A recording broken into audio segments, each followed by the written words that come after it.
I know that many of you are accessing our website, our social media, and our videos, and our emails and messages, and I hope that that's an effective way of keeping you engaged with what's going on. And you have remained engaged with us, and we're working hard to communicate important, accurate information to you as quickly as we can, because as you know, this is a very fluid and dynamic situation. It's changing literally hourly, not even daily anymore. So really stay abreast of what's going on. Check the augusta.edu website. Go to the COVID-19 banner at the very top. Check the CDC website. Stay engaged. Keep up with what's going on. I'll continue to try to have virtual town halls at regular intervals, and I know that our other leaders, both at the academic side, on the university, and the health system, will continue to use technology to communicate with you. But it's very important that you continue to monitor our website, as I've mentioned, and it's also important that the leaders and managers continue to communicate with their staff as they receive information from us. Thanks to Augusta University and Augusta University Health System community. I tell you, folks, I've never been more proud. I've always known we've got some of the best staff and faculty in the entire country, but they have all shown their true colors this time around, and I tell you, I'm incredibly proud to be standing before you as a cheerleader, as a representative of these incredible professionals. These are indeed unprecedented times. Everyone is working hard to do what they can to contribute to the effort during this unprecedented challenge. And there are too many people for me to name right now. I'm going to name a few, and you'll have to forgive me if I overlook someone, but I can tell you that, again, I'm just incredibly proud of how our team has come together. On the AU Health System side, thank you to Katrina Kiefer, our AUHS Health System CEO, and Dr. Charlie Howell, AUMA CEO, Dr. Philip Koo, our Chief Medical Officer, Laura Brower, Chief Nursing Officer, Dr. David Hess, the Dean of the Medical School. That's just to name a very few. They and all of the faculty and staff, our healthcare providers, and our administrators have just been working overtime, day in and day out over this past several weeks. These folks are at the true epicenter of the crisis that we're currently in, and they're spending an awful lot of their time doing the good work and taking care of the citizens of this community and beyond. On the academic side of the house, thanks very much to Provost Gretchen Kaufman and to Zach Kelleher, the VP for Instruction and Innovation, to all our deans who are having to implement a lot of policies, a lot of procedures, and having to do it in such an incredibly short turnaround. To Susan Davies, Vice President for Enrollment and Student Affairs, and her entire office. They are the boots on the ground that have really been working hand in hand, virtually hand in hand with our students, and we're so grateful for all of them. And thanks to all of our leaders at the local, state, and national level. I have the opportunity today to brief our local delegation, representatives from the Augusta area that represent us so well in Atlanta. We appreciate everything that they do, and I had a chance to speak with them today to bring them up to speed on where we are and what's going on. I've been in contact with our mayor, Hardy Davis, and I'm so grateful for his leadership and for his entire staff and everything that he's doing, working hand in hand, virtually hand in hand with us here in Augusta to take care of the citizens of this great community. We are open for business. Let me be clear about that. We are open for business, but it is certainly not business as usual. As you hear me say over and over again, our top priority, and our only priority, is our students and our patients, and everything we do here sitting around making sure we provide the greatest education we can to our students and the most compassionate state-of-the-art care for our patients. And at times like this is when we really shine as an institution. Let me begin with our patients. As you know, we're the state of Georgia's only public academic medical center, and under a great leadership, we're bringing the full resources of that enterprise to bear on this crisis. Our health system leadership team and our clinicians have worked hard to create a plan to manage the health needs of our community. Our researchers have been hard at work in the laboratory, developing testing resources for our clinicians to use in effectively treating our patients. And let me just give a shout out to some of our clinical faculty in the lab. They have created from what I've been told is the first and only in-house COVID-19 test in the state, other than what you can get at the CDC and the Department of Public Health. I'm sure there'll be others over the next coming weeks, but we developed it in-house and made it available to our staff here, and it is having a tremendous major positive impact in our ability to be able to diagnose the patients who need the care the most.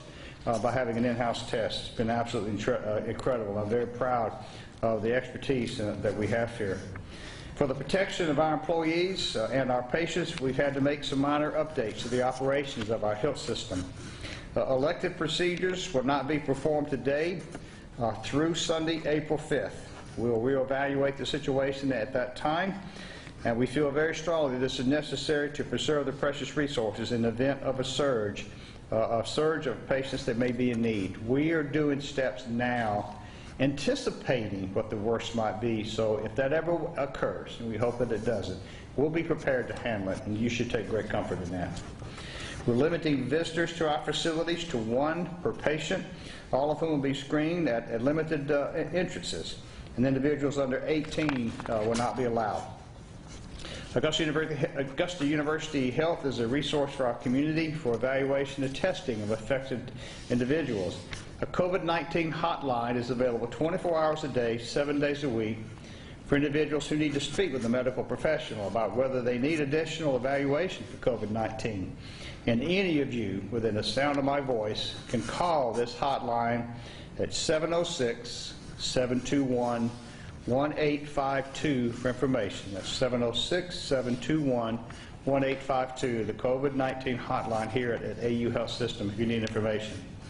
In addition to the hotline, I'm incredibly proud to tell you that we're providing virtual screening for the citizens of this area and beyond in the state of Georgia at no charge.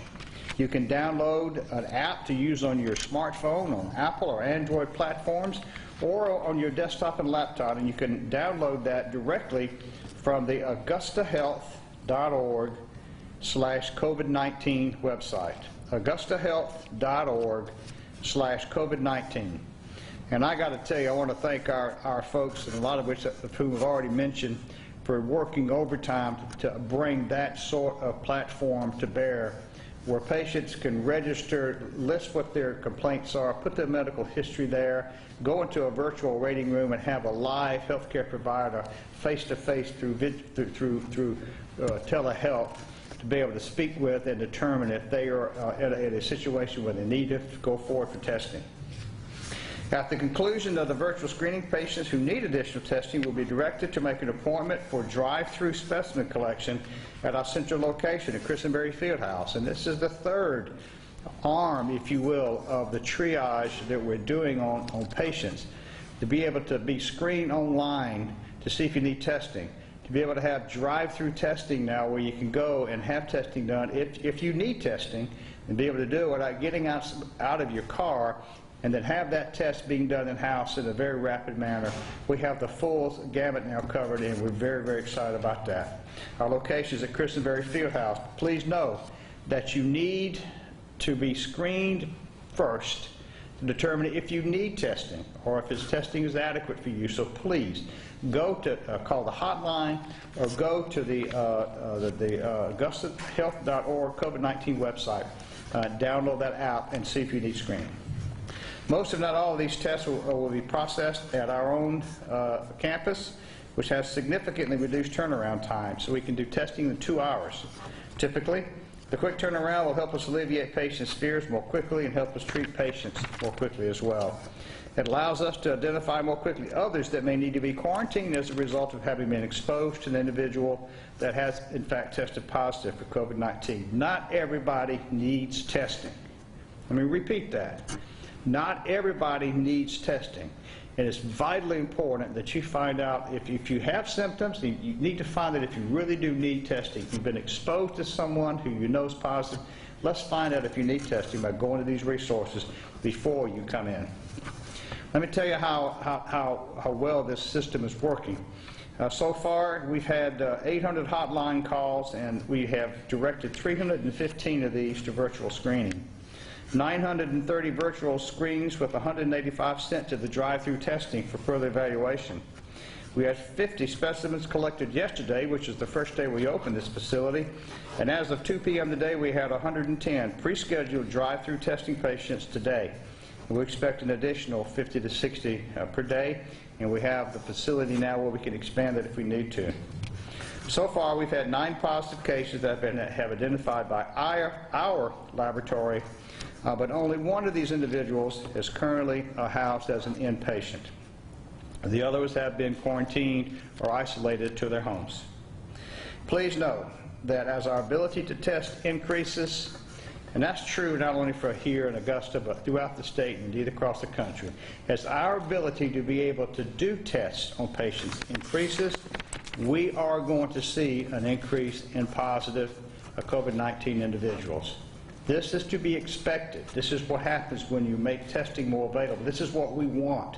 So please take comfort in the fact that we expect this, we're anticipating this, and this is a natural phenomenon based off the ability for testing. So please don't be concerned if you begin to see an uptick in the number of COVID-19 positive patients in our community, because it's going to be a phenomenon that's going to take place statewide and, in fact, countrywide. We're also working to help hospitals and public health systems across our state with the new pandemic elective from Medical College of Georgia, where fourth-year medical students will receive online disaster medicine training and then be at healthcare facilities across Georgia. We're doing what the state's only public medical school should be doing. We're now preparing the future generations of physicians. So if this ever happens again, and we hope it never does, we'll have the physicians trained in real time for it. So that's the health system, and we're working just as hard for our students. And our students have gone through an awful lot in the past week, and we know that. We have a number of things to communicate with our students over the coming weeks. Please make sure you continue to check the COVID-19 website. Again, it's the very top of the augusta.edu website. Go to the COVID-19 resources tab, and it takes you right to information. Check our social media and ensure that you have your emergency contact information up to date and pounce. Our students' educational progress in pursuit of their degrees is continuing. Instruction is moving online. All current online courses that were in place prior to us ceasing face-to-face will continue uninterrupted. All the other courses will resume in an online and/or virtual format starting March the 30th. Some of our healthcare profession students are in a little bit different situations. Some of our PhD graduate assistants face some special challenges, and we have worked with their academic leadership to create instructional plans to allow them to continue their work. Our student life staff have been working hard on a plan to move students out of the residence halls.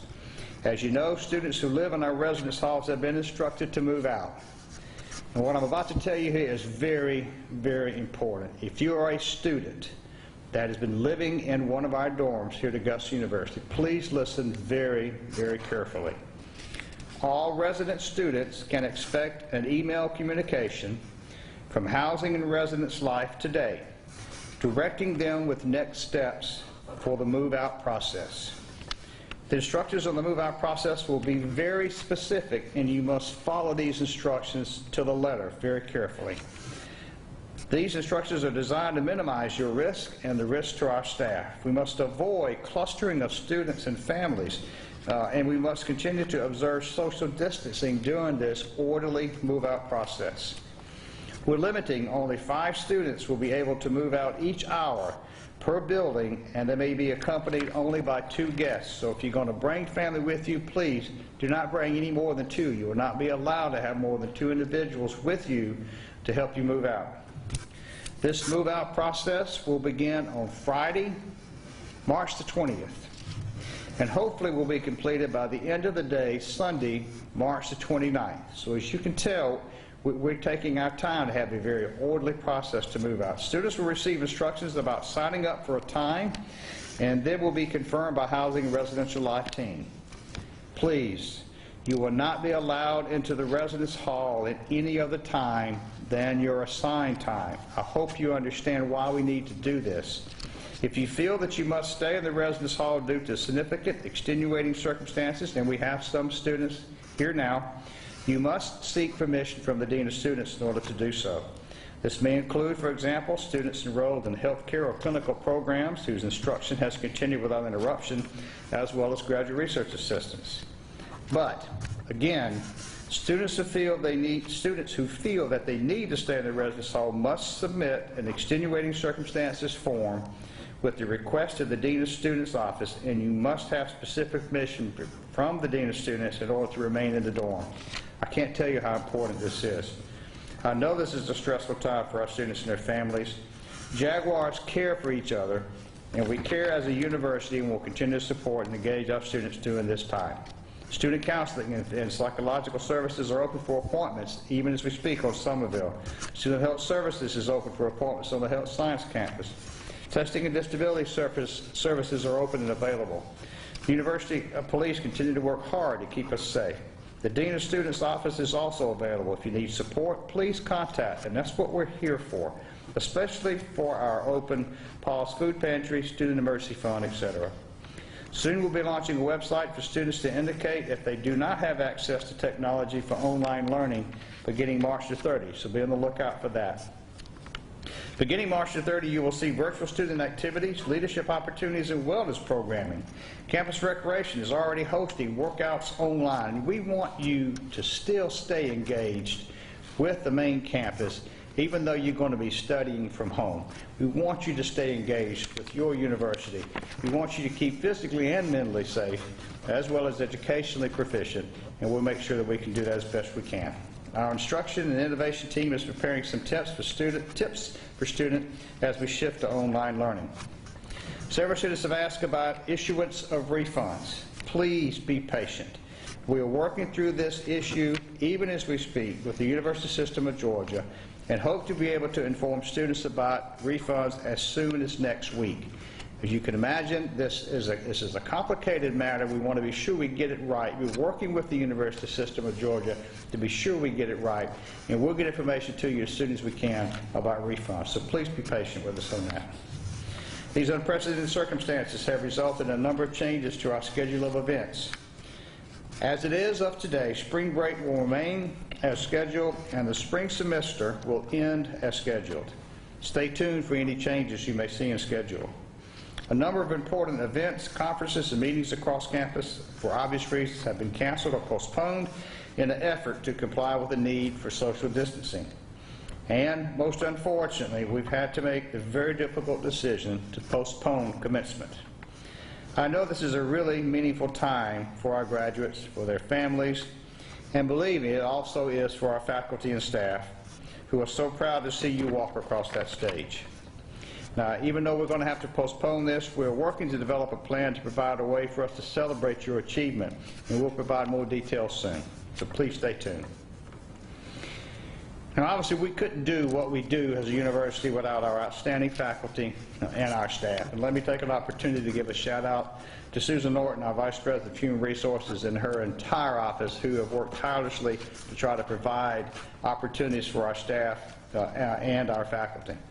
I'm incredibly grateful for your continued patience with us, with each other, and with our students and patients as we adapt to what is now a new normal. We are all managing through a great deal of ambiguity and changing circumstances. Please, faculty and staff, don't come to work if you're sick. Work with your supervisors to understand and best meet your obligations during this time. We are all working through the details of what teleworking and flex time looks like. Please be patient with us as we will be patient with you.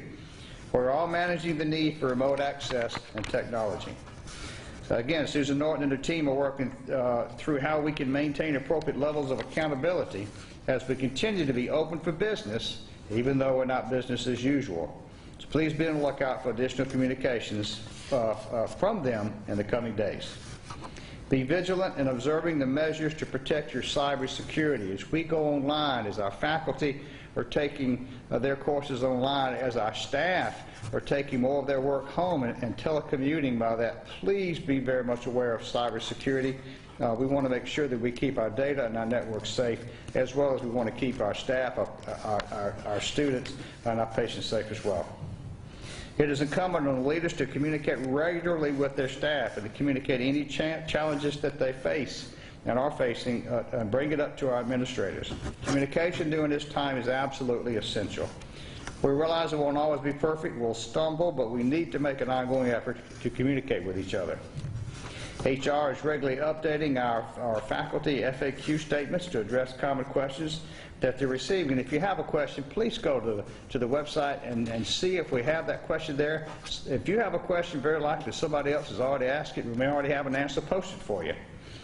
But if you have a question that is not answered in that document, work through your chain of command to coordinate communication with HR. To our faculty, and now for our research faculty. The Research Administration, the IRB, and the Department of Lab Animal Services have well-developed business continuity plans, and they are executing, and all services are continuing. Individual research labs will continue to function, but they must do so with strict attention to social distancing, flex time, and minimization of contact. This is a fluid dynamic as well, and that policy could change. So please stay in touch, stay tuned, stay engaged. Graduate research assistants may enter labs to do work, but they and their mentors are strongly encouraged to shift their work to virtual and online elements of their projects during this time. Write your research papers, write your research grants, write your outcomes of your research. Do it from home, and please try to take responsibility for making sure we adhere to telework and to social distancing practices. AU libraries are staffed during regular working hours and are open to faculty upon appointment. For our instructional faculty, you are very busy, I know, adapting their courses to move online, effective all courses on Monday, March the 30th. We have a number of resources for our faculty who may not be accustomed to working online or have questions about how they can put that particular course online. The AU Center for Instruction Innovation built out the Augusta University Instructional Continuity website at www.augusta.edu/continuity. Please check that out. We're offering facilitated online course, Rapid Guide to Online Teaching. We already have 29 participants to date on that, and it's growing daily. We're offering facilitated online course called Web Accessibility and Usability. We have 17 participants to date already, and numbers grow there as well. We're providing an online course development template called AU Course Shell. The structure encourages good course design and reduces course development. We're offering 36 scheduled WebEx sessions between March 16th and March 30th to assist faculty with transition to online teaching. 19 faculty members have participated in that since Monday. And we're developing 5 one-pagers with tips on online instruction, such as how to use the gradebook in D2L, how to interact with students in the online course, and how to keep online students honest, along with the guerrilla marketing plan to promote those one-pagers, as well as a rapid guide to online teaching. We're trying to do everything we can to make it as easy and efficient for you to do the difficult task we know of converting a face-to-face institution to an online institution in this time of crisis. A lot of you have asked about volunteering your time and your talents. Many of you have asked how you can help. Our volunteer services and community engagement team are busy coordinating our efforts. Please watch for communications from them about how you might be able to help. Additionally, you have probably seen messages from our healthcare leadership about blood donations. The disruption of normal life has had a significant impact on our local blood banks. If you'd like to donate blood, please reach out to one of our local Shepherd Blood Donation Centers in your area to schedule an appointment. In conclusion today, I've just got some simple things to say. We're going to get through this. There is light at the end of the proverbial tunnel. We will get through this storm if we work together. Jaguar Nation is a powerful force, and we're working all hard to do all we can for our #1 priority, for our students and our patients. Please stay calm, stay focused, stay home, and wash your hands. And ladies and gentlemen, we will get through this together. Thank you so much for your attention. I promise we'll try not to bombard you with information overload, but at the same time, we're going to do everything we can to keep you informed and keep you engaged. Thank you so much for being part of Jaguar Nation, and go Jags.